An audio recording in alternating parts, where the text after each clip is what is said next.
Hello, everyone. There is an episode of I Dream of Jeannie, a TV show from 1968 that predicted one of the strangest parts of modern technology, the self driving car. And honestly, Jeannie's version was much more entertaining. I Dream of Jeannie was an American television sitcom that ran from 1965 to 1970. The show lasted for 5 seasons and produced 139 episodes. And it's actually available for free on YouTube right now. You can search for it, and there's all kinds of episodes. So if you've never seen the show before, there's quite a bit of Jeannie waiting for you. And even for the 1960s, Jeannie was actually pretty hot. I mean, she was a total MILF. So the basic plot is completely ridiculous, which is why it works. Astronaut Major Tony Nelson, played by Larry Hagman, discovers a mysterious bottle after landing on a deserted island.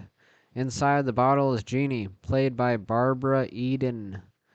And Barbara Eden is 94, so if you're really a big fan of the show and you still want to tap that, there might still be a chance for you. Could probably track her down, and who knows? I mean, I'd still hit that. Alright, she is a genie with almost unlimited magical powers.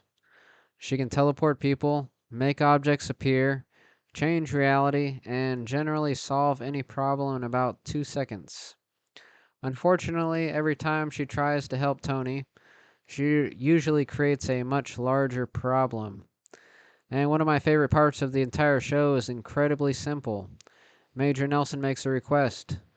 Jeannie smiles at him and says, Yes, master. Yes, master. Yes, master. and immediately, you know Tony is probably screwed, because Jeannie is agreeing with him. She is just going to interpret the request in the most Genie way possible. Tony is also an astronaut working for NASA. So while he is trying to maintain the appearance of being a normal, respectable military officer, there is a magical woman living in his house who can rewrite reality by blinking. This brings me to one of my favorite episodes. Have you heard the one about the used car salesman? Tony's car is having problems, and Jeannie eventually gets involved. This is mistake number one. After a series of events, Tony's damaged car ends up at a used car lot. The salesman tries to take advantage of Jeannie and buys the damaged car for $400.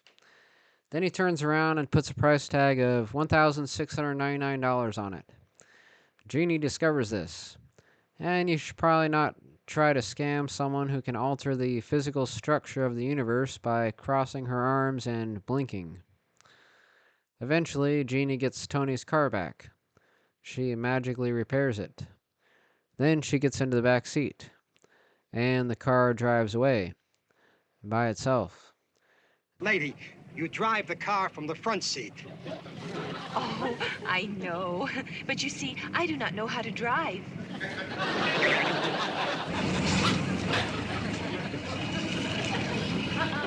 Makes sense. Now remember, this episode aired in 1968. There is no driver behind the wheel. Jeannie is sitting comfortably in the back seat while this giant Pontiac cruises down the road. Basically, Jeannie invented Waymo, except instead of cameras, LiDAR, radar, and millions of lines of software, the vehicle is apparently running on Jeannie. And 5 minutes later, the police are chasing the world's first autonomous Pontiac. Of course, a police officer sees the car, and the officer has a fairly reasonable response to seeing a 2-ton automobile driving down the street with nobody behind the wheel. He follows it. This eventually leads back to Major Nelson. And this exchange is hilarious because Tony has to somehow explain autonomous vehicle technology to a police officer in 1968. And Tony starts improvising.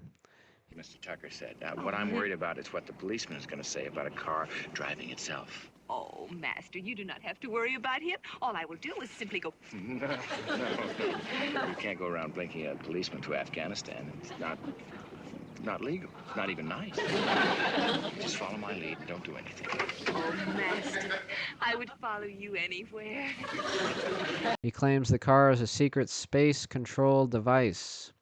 The police officer looks at Jeannie and basically comes to the conclusion that she must be some type of computer.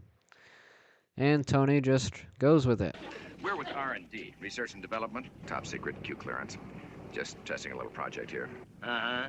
How to destroy the morale of the police department. You see that car? Looks like an ordinary automobile, doesn't it? It's a highly sophisticated, remote-controlled space device. We're testing it out on land before we take it up there.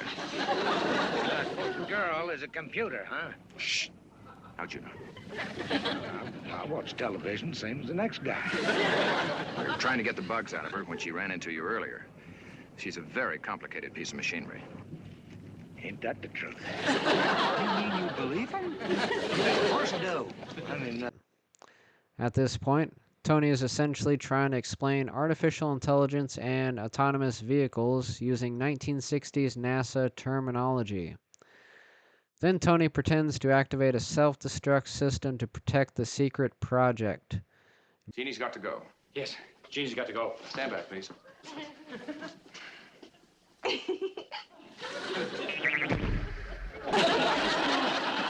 Jeannie disappears.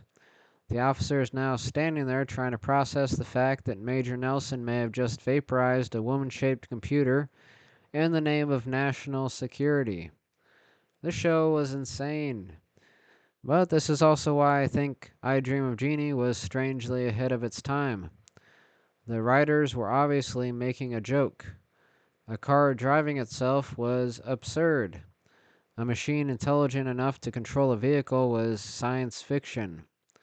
A police officer trying to figure out who is responsible when a driverless car does something strange was comedy. Nowadays, we're actually dealing with these actual questions. Driverless cars are on public streets.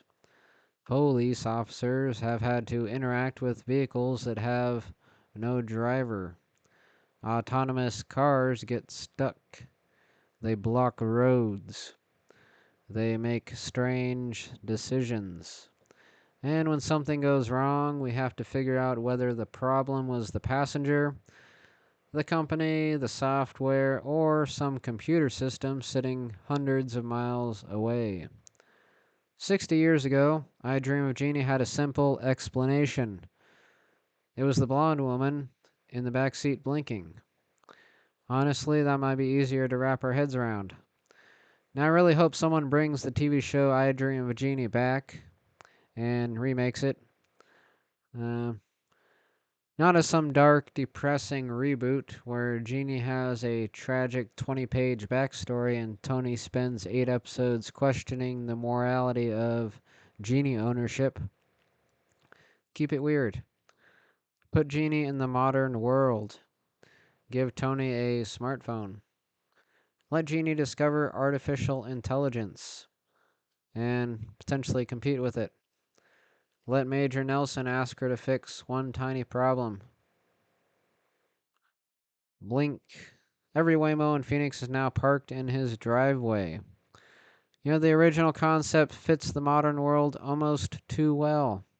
Technology already feels like magic half the time. And we are constantly surrounded by devices doing things that would have been completely absurd when I Dream of Jeannie first aired. Maybe the show is not predicting the future. Maybe Jeannie has just been blinking things into existence this entire time. And nobody noticed. Alright, if you like this content, go and subscribe and leave a comment. Let me know if you think I Dream of Jeannie should be remade, or if it's too much for today's times. And yeah, just leave a comment. Either way, tell me this video is terrible. I don't know. Alright, that's it. That's all, folks.